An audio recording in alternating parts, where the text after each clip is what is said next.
আসসালামু আলাইকুম প্রিয় দর্শক, আজ আপনাদেরকে তৈরি করে দেখাবো বিফ গরুর মাংস। ওয়াশ করে পানি ঝরিয়ে নিয়েছি, পেঁয়াজ দিয়ে দিয়েছি,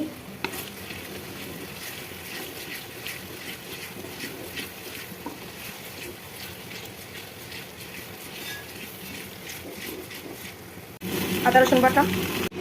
মরিচের গুঁড়ো, ধনিয়া গুঁড়ো, জিরা গুঁড়ো, গরম মশলার গুঁড়ো, বাদাম বাটা, মাংস দিয়ে দিলাম,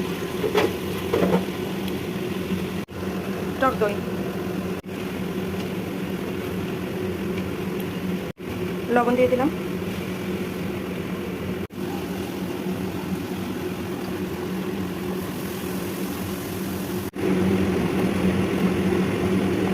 এবার দুধ দিয়ে দিলাম,